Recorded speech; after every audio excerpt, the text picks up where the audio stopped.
Hola amigos, bienvenidos a esta videoclase del canal Física y Mates. Vamos a hacer el ejercicio 2 del examen de Fundamentos Matemáticos del grado de Turismo de la UNED, del examen de enero, en concreto el de la primera semana, enero del 2015. Nos dicen que estudiemos la convergencia de la serie cuyo término general viene dado por este que aparece aquí en pantalla, a sub n igual a 5 medios elevado a n. ¿Qué es lo que significa, en primer lugar, estudiar la convergencia de una serie? Pues significa decir si esa serie, que está formada por una sucesión infinita de números, tiende a un número en concreto, en cuyo caso se dice que la serie es convergente, o si no tiende a ningún número, es decir, la serie cada vez tiene números más grandes y sigue creciendo indefinidamente, o cada vez tiene números más pequeños y sigue decreciendo indefinidamente. En ese caso, en el caso de que no tienda a ningún número, se dice que la serie es divergente. Por lo tanto, cuando os digan que estudiéis la convergencia de una serie, tenéis que decir si es convergente o si es divergente. Para estudiar la divergencia o la convergencia de una serie, basta con hacer algo tan simple como lo que voy a hacer ahora mismo, y es calcular el límite cuando la n tiende a infinito del término general, es decir, de 5 medios elevado a n. Si yo hago este límite, 5 medios son 2,5, por lo tanto esto me quedaría el límite cuando la n tiende a infinito de 2,5 elevado a n. Siempre que tengamos un número mayor que 1 elevado a infinito, porque esto me quedaría 2,5 elevado a infinito. Siempre que tengamos un número mayor que 1 elevado a infinito, pues eso va a dar infinito. Por lo tanto, podemos concluir que la serie, perdón, iba a poner convergente, podemos concluir que la serie es divergente. Hay otra forma de ver el carácter de la serie.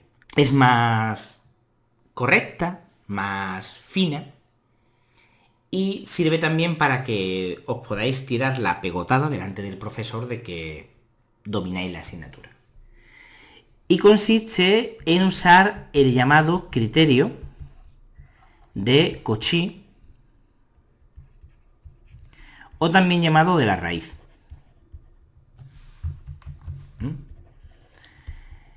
En vuestro temario, cuando estudiamos las sucesiones y las series, veis que hay al final del tema una serie de criterios, que no es más que una fórmula que la aplicas y según el resultado que te sale, puedes comprobar si la serie es convergente o si la serie es divergente.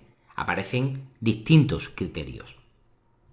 El criterio de Cauchy decía que tú calculas el límite cuando la n tiende a infinito de la raíz enésima del término general, y si eso te sale más chico que 1, significa que la serie es convergente, y si te sale mayor que 1, la serie es divergente. ¿Por qué, os estaréis preguntando, tomo el criterio de Cauchy? Porque como el término general está elevado a n, y el criterio de Cauchy tengo que hacerle la raíz enésima al término general, pues al hacerle la raíz enésima a algo que está elevado a n, se pierde la potencia. Y me queda muy sencillo. Entonces me quedaría el límite cuando la n tiende a infinito de la raíz enésima de 5 medios elevado a n. ¿Qué es lo que ocurre ahora? Pues que esta n se me va con esta, y entonces me quedaría el límite cuando la n tiende a infinito de 5 medios. ¿Y esto cuánto es? Pues 5 medios, que es 2,5. 2,5 es mayor que 1. Por lo tanto, estamos en este caso. ¿Cómo es la serie? Divergente. Seguramente muchos de vosotros os estaréis preguntando ahora, bueno, ¿y yo cómo lo hago? ¿De esta manera, que es solamente una línea? ¿O con esta otra, usando un criterio? Sinceramente no sabría responderos, dependiendo de la serie, dependiendo del término general. En este caso yo lo hubiese hecho así, con esta línea, porque era inmediato.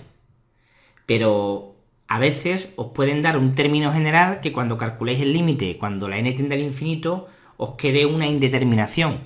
Y entonces vais a tener que usar un criterio, ya sea el de Cauchy, el de D'Alembert, ¿no?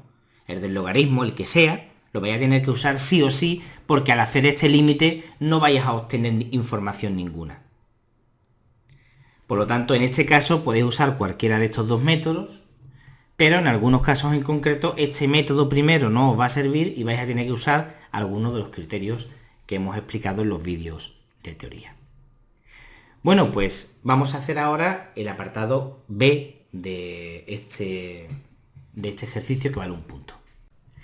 En el apartado B nos dan una función, como podéis ver, definida a trozos, y nos dicen que obtengamos el dominio de la siguiente función. Aparentemente uno ve esta función a trozos, con 3 trozos, y dice, tengo que calcular el dominio y tengo una función con 3 partes o 3 trozos, y este ejercicio vale un punto, parece que está un poco descompensado, hay que trabajar mucho para lo poco que te dan, pero no es así, lo vais a ver a continuación. Yo a cada uno de los 3 trozos de la función, o a cada una de las 3 ramas, les voy a poner un nombre. A esta primera rama la voy a llamar F1, a esta segunda rama F2 y a esta tercera rama F3. Quiero que os fijéis que la función F1, la primera rama, dice que es menos x al cuadrado más 6 si la x está comprendida entre el menos 2, fijaros, sin ser igual a menos 2, y el 2 siendo igual a 2, es decir, tenemos que nos dan aquí el dominio en el que está definido esa primera rama. La segunda rama tenemos la función x más 2, si la x es más grande que el 2, pero sin llegar a ser igual a 2, y más pequeña que 6, pero siendo igual que 6, este sería el dominio de definición de la segunda rama, no confundir el dominio de definición, que es, digamos, el dominio donde está definida la función, con el dominio de la función, que son los puntos válidos que tienen una imagen de la función, ¿no? Y la tercera rama está comprendida entre el 6, sin llegar a tocar el 6, y el 20 comprendiendo al 20. Como podéis ver, hay un igual y lo coge. Bueno, cuando tenía una función a trozos, yo calculaba el dominio de la siguiente forma. Decía, el dominio de mi función f de x será igual al dominio de la primera rama, f1, unión al dominio de la segunda rama, f2, unión con el dominio de la función de la tercera rama. Si hubiese tenido solamente 2 ramas, pues pondría el dominio de f1 unión dominio de f2. Si tuviese 4 ramas, pues pondría dominio de f1 unión dominio de f2, unión dominio de f3, unión dominio de f4. Por lo tanto, yo lo que voy a hacer es calcular el dominio de f1, el de f2, el de f3 y sustituir en esta expresión. ¿Cuánto vale el dominio de la función f1? La función f1 es menos x al cuadrado más 1. ¿Qué tipo de función es esta? Es una función polinómica.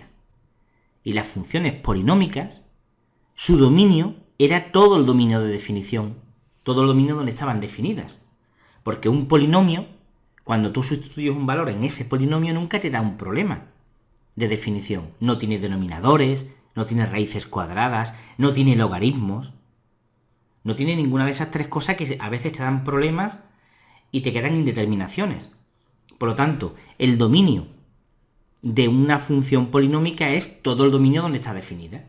En este caso el dominio es del menos 2, sin tocar el menos 2 al 2. Entonces pongo desde el menos 2 al 2. Fijaros, pongo un corchete porque el 2 sí está incluido, tiene un igual, y aquí pongo un paréntesis porque el menos 2 no está incluido. Vamos a ver ahora cuál sería el dominio de la función f2, que es x más 2. Estamos en el mismo caso. Tenemos una función polinómica. Por lo tanto, su dominio es todo su dominio de definición. Es decir, desde el 2 al 6. El 6 estaría incluido porque tiene el igual y el 2 no. Es decir, el intervalo del 2 al 6 cerrado. Y finalmente el dominio de f3, estamos en el mismo caso, tenemos una función polinómica, x menos 4 elevado al cubo, eso es un polinomio. Por lo tanto, su dominio es el dominio de definición de esa función, es decir, desde el 6 sin coger al 6 porque no tiene aquí el igual, hasta el 20, que el 20 sí lo coge porque tiene aquí el igual. Es decir, del 6 sin coger al 20 cerrado.